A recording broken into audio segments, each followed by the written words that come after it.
ओम शांति। सावन आने पर हम झूला क्यों झूलते हैं, या सावन आने पर केवल श्री कृष्ण को ही झूला क्यों झूलाते हैं? क्या है इसका इतिहास कि केवल सावन के महीने में ही झूला झूलते हैं? तो आज हम इसका आपको रहस्य बतला रहे हैं। तो आज आपको जो यह बात बताने जा रहे हैं उसको आप बड़े ही ध्यान से सुनिएगा, क्योंकि यह बहुत ही महत्वपूर्ण बात है जो आज तक किसी को नहीं पता है कि कलयुग का अंत हो चुका है और अभी संगम युग चल रहा है और संगम युग भी समाप्ति पर है और सतयुग आने वाला है। तो हमारे संसार में जितने भी तीज त्योहार है वो सारे इसी संगम युग की कॉपी है। इसी संगम युग की यादगार में हर तीज त्योहार बनाए गए हैं। तो संगम युग पर परमात्मा का अवतरण होता है सतयुग की स्थापना के लिए। तो जो सतयुग में जो देवी देवताएं होते हैं, सतयुग और त्रेता के 33 करोड़ देवी देवताएं जो होते हैं वो इस सृष्टि चक्र में जन्म लेते लेते अपना असली गुण, अपने असली शक्तियाँ वो सब धीरे धीरे भूल जाते हैं और कलयुग के अंत तक आते आते वो भी ईश्वर की तलाश करते हैं, ईश्वर की खोज करते हैं। तो परमात्मा फिर से मनुष्य आत्माओं के दुखों को दूर करने के लिए और सत्य धर्म की स्थापना करने के लिए ब्राह्मण तन में आकर प्रवेश करते हैं। और वह ब्राह्मण तन जो हमारी कथाओं में गायन है वो ब्राह्मण तन ब्रह्मा का है। उससे पहले उनका नाम लेखराज दादा था, लेकिन जब उन्होंने उस शरीर में प्रवेश किया तो उस शरीर को ब्रह्मा नाम दिया गया, जो ब्रह्म की भी माँ, यानी जो पार ब्रह्म से आई हुई शक्ति, अलौकिक शक्ति का नाम क्या है? ब्रह्म कहते हैं ना, पार ब्रह्म से आई, तो ब्रह्मा मुख से बोली तो इसीलिए उनको ब्रह्मा नाम दिया। और उन महावाक्यों से, उस गीता ज्ञान से कई ब्राह्मणों का जन्म हुआ, तो इसीलिए उस गुण के आधार पर उनको ब्रह्मा कहा गया। इसीलिए झूले पे दिखाते कि जब बारिश होती है तब ही झूला पड़ते हैं। तो इसका अर्थ क्या और झूले का अर्थ क्या? तो झूले में 4 रस्सियां होती हैं। तो वो 4 रस्सियां किस नाम की होती हैं?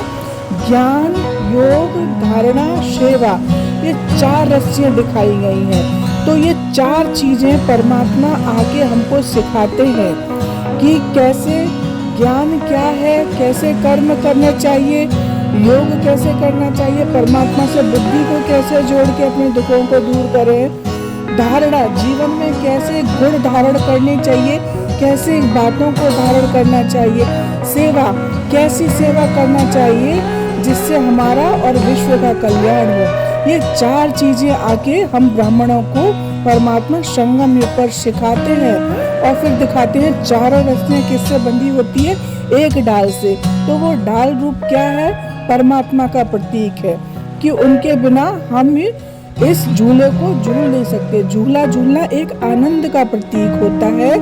तो जब हम झूले पे झूलते हैं तब हम क्या आनंद का क्या करते हैं? अनुभव करते हैं। इसी तरह जब हम ज्ञान में आते हैं और बाबा को हम पूरी तरह जान जाते हैं, बाबा के प्यार में जो पालना को महसूस करते हैं, तो जो आनंद होता है उसकी तुलना झूले से की गई है। और बारिश माना कि हम झूल भी रहे हैं, पुरुषार्थ भी कर रहे हैं और साथ में हम क्या कर रहे हैं? ज्ञान की बारिश में नहा रहे हैं, माना ज्ञान सुन रहे हैं। ज्ञान सुनते हमारी मन में चल रही कई प्रकार की समस्याएं, कई प्रकार के चिंतन, क्वेश्चन जो भी होते हैं, सारा ज्ञान सुन के शीतल हो जाते हैं, माना सब शांत हो जाते हैं, सारे प्रश्नों का हमको जवाब मिल जाता है। इसीलिए रक्षाबंधन पर ही क्या करते हैं? झूला झूलते हैं। तो सबसे पहला झूला जो है श्री कृष्ण ने झूला, यानी कि दादा लेखराज ने झूला। और दूसरे नंबर का झूला है वो राधे, यानी कि ईश्वरी विश्वविद्यालय में सेकंड नाम जो आता है ब्रह्मा बाबा के बाद वो मम्मा का आता है, जगदम्बा सरस्वती, जिनको कई माताओं के नाम से भी जानते हैं। माता जगदम्बा, माँ सरस्वती, माँ लक्ष्मी, भारत माता, ये सारे जगदम्बा माँ के नाम हैं।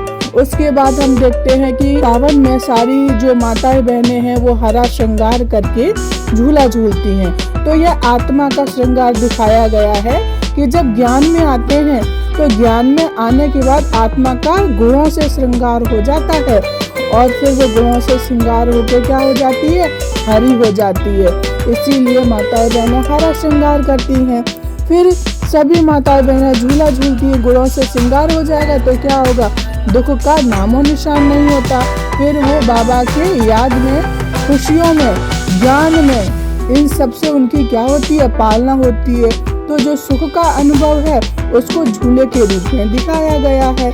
इसीलिए रक्षाबंधन पर झूला झूलते हैं और कहते हैं सावन खत्म हो गए तो झूला उतार दो, झूले का रोल खत्म। माना क्या, जब बाबा ही चला गया तो फिर क्या, प्रेम की अनुभूति खत्म हो गई।